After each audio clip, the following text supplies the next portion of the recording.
Aproximadamente 30 bandidos fecharam a cidade com armamento de guerra, segundo a polícia. As câmeras do sistema de monitoramento da prefeitura registraram quando parte do grupo chega em uma das agências. Os bandidos começam a atirar para o alto. Rajadas de fuzil e bombas foram ouvidas em várias partes da cidade. Olha só, meu Deus do céu. Esta outra imagem mostra um carro da quadrilha parado na frente de outra agência. Cerca de 10 veículos foram usados na ação. Assim que notou a presença dos bandidos, a central de monitoramento passou a ajudar a polícia com informações em tempo real sobre o passo a passo da quadrilha. Moradores também registraram a movimentação. Ó, Renato, sai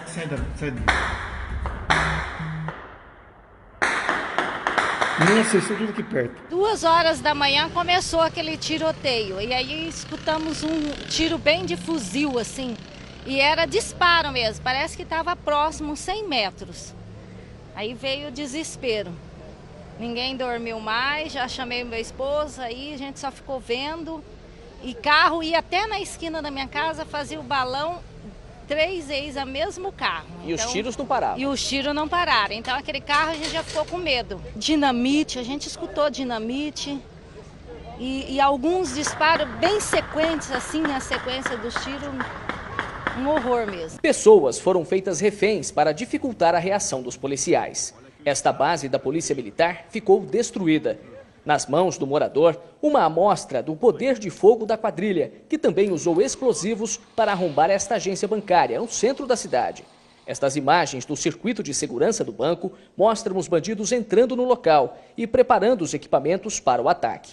Outras 2 agências foram alvejadas pelos criminosos durante o confronto. Aqui no batalhão, esses criminosos colocaram um veículo na porta de entrada e saída daqui da nossa unidade policial e também deixaram 2 artefatos explosivos no portão, né, fazendo com que os policiais não conseguissem, né, sair da unidade para prestar o apoio aos demais companheiros que estavam em confronto na área central de Ourinhos.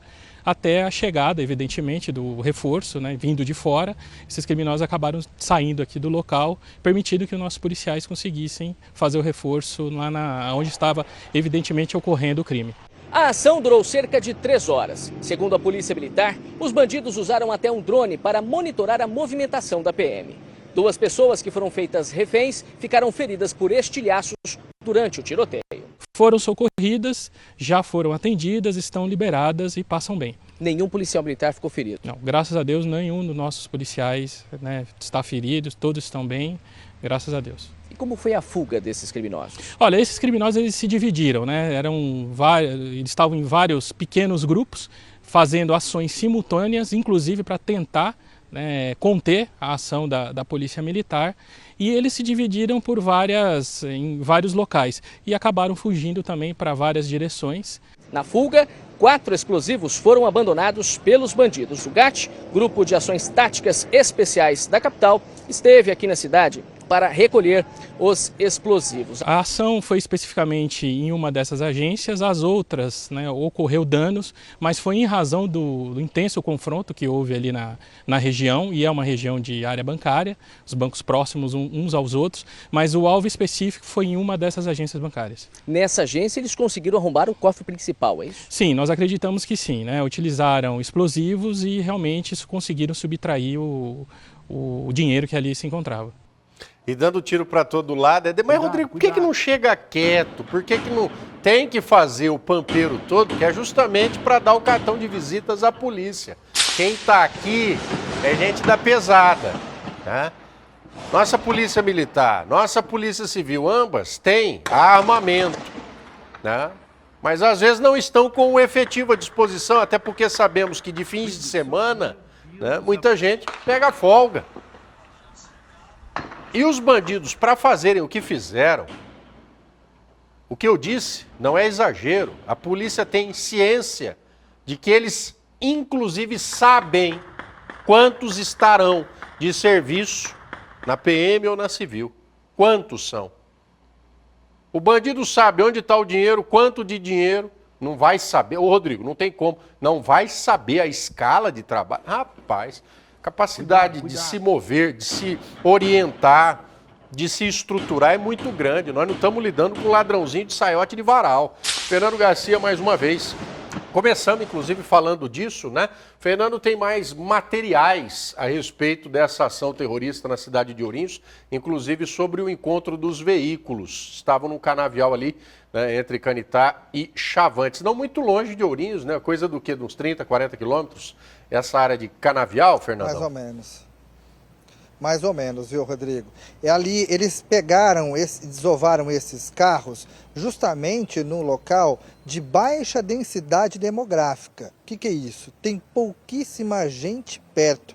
Como é muita plantação de cana, é cana de um lado, é cana de outro, então não tem aquela pessoa que trabalha no cultivo da cultura. Então não tem ninguém morando perto. Então assim, a movimentação deles obviamente não foi percebida justamente por isso. Esse foi o local onde eles desovaram os carros, entre Canitá e Chavantes, mas parece que ali é estrada quando a gente fala isso. Não, é no meio ali do município mesmo, ali no limite entre os municípios, no meio do nada. Foram 9 carros encontrados. Aí alguém perguntou, nossa, mas demorou tudo isso para encontrar um carro?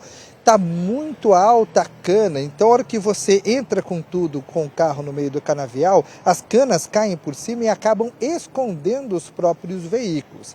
A polícia chegou até o local, encontrou muita munição, muitos carregadores de metralhadora, calibre 762 curto, que é aquele utilizado pelo fuzil Kalashnikov.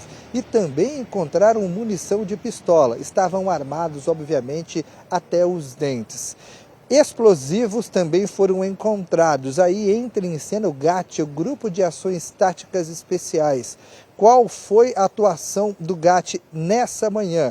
Eles chegaram por volta das 4 horas da madrugada, foram lá, fizeram ali a leitura da situação e do local, analisaram quais eram os explosivos e qual a metodologia iria utilizar justamente para desarmar esse material. Eles fizeram o seguinte, eles detonaram a bomba. É assim que o GAT faz. Eles pegam um artefato com muito cuidado, com toda aquela técnica, eles levam para uma situação um pouquinho mais longe, onde não há risco para ninguém, e eles com uma outra bomba, eles detonam aquele material e acabam inutilizando aquele explosivo. Pode ser dinamite ou também pode ser explosivo plástico, que ele é acionado, detonado através de impulsos elétricos. Estes carros, eles foram localizados ali. E são carros blindados para armas leves, ou seja, se a polícia, de qualquer maneira, confrontasse com armas de calibre .40, não teria nenhum tiro efetivo contra esses bandidos, pois os carros eram blindados, Rodrigo. 9 veículos, todos eles blindados, ainda não se sabe, por exemplo, roubados, né, de onde foram subtraídos, utilizados, né, pela quadrilha. Como é que eles arrumam tantos carros assim? É simples, né, atacando onde se tem. Nós temos no nosso país a maior frota de veículos blindados. O maior mercado por carros assim no mundo é o mercado brasileiro. Vende mais carro blindado aqui do que em Israel. Vende mais carro blindado aqui do que no Líbano, que de tempos em tempos tem uma convulsão como uma guerra civil, né? Mais carro blindado circulando no Brasil do que no Iraque. Ô, louco, é verdade, né?